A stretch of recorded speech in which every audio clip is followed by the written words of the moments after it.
Nécrologie, Serge Gando quitte définitivement la scène. Le musicien est décédé des suites de maladie le 22 juin à Londres. Il avait 53 ans. Talentueux, discret, réservé. Voilà les qualificatifs qui reviennent constamment pour décrire Serge Gando. Le musicien et guitariste a tiré sa révérence le 22 juin à Londres, où il s'était établi avec la chanteuse Coco Mbassi, sa compagne et leurs enfants après son départ de la France des années plus tôt. Pad, affectueusement surnommé ainsi par ses proches, a été terrassé par une terrible maladie. Un cancer selon des sources. Sa disparition survient presque au même moment que celle d'autres illustres artistes, Maurice Njoum, Roger Nkampezouk et Pierre-Narcisse Moudiot, décédés respectivement le 18, le 20 et le 22 juin en pleine semaine de la célébration de la fête de la musique. Né à Toulouse en France, Serge Gando passe cependant sa prime jeunesse à Yaoundé. Il fréquente l'école du centre administratif, et plus tard, le CES de Mbala 2, aujourd'hui lycée de Mbala 2. Il habite alors au Kansik Messa, où il attrape bien vite le virus de la musique dans un environnement qui favorise l'éveil à l'art. Le déclic survient alors qu'il écoute un soir « Bamba Io » de Dinabel. Le jeune Serge Alexandre Doungando Mpondo est submergé par la ligne de basse d'Aladji Touré, l'un des meilleurs bassistes camerounais. Alors une fois, son bac en poche, Serge Gando s'envole pour la France et s'inscrit à l'école normale de musique de Paris au début des années 90. Et plus tard à Londres, ce fils de bonne famille attaché aux valeurs du travail, va s'inscrire de nouveau à l'université de Middlesex.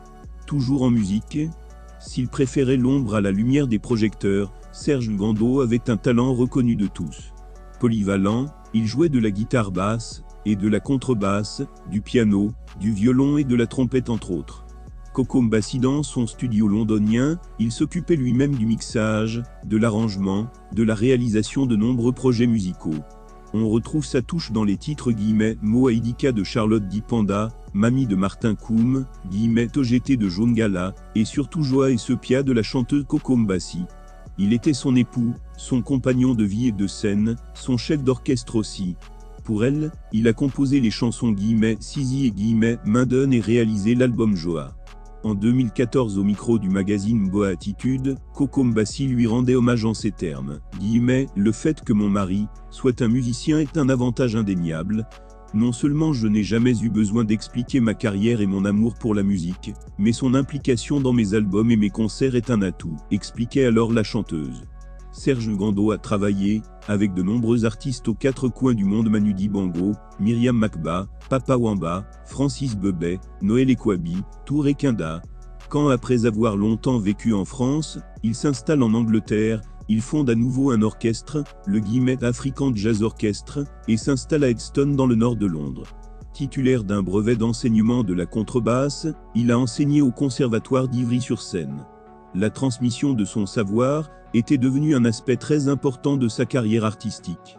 En 2021, Serge Gando invite par exemple les jeunes porteurs de projets musicaux à se rapprocher de lui pour une production CD en main à partir de 2020. La crise sanitaire de la Covid-19 lui donne l'occasion de renforcer sa présence sur les réseaux sociaux YouTube, Facebook, Instagram. Il publie des livres en solo ou avec son orchestre. Le 1er février 2021, 4 jours avant son 52e anniversaire, il sort le single « Kimba Asia », un hommage aux victimes de la crise dans le nord-ouest et le sud-ouest.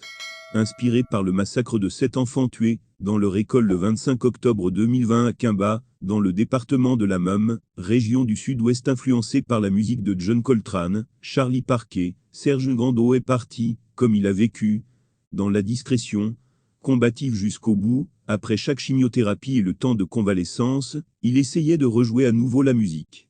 C'était sa vie,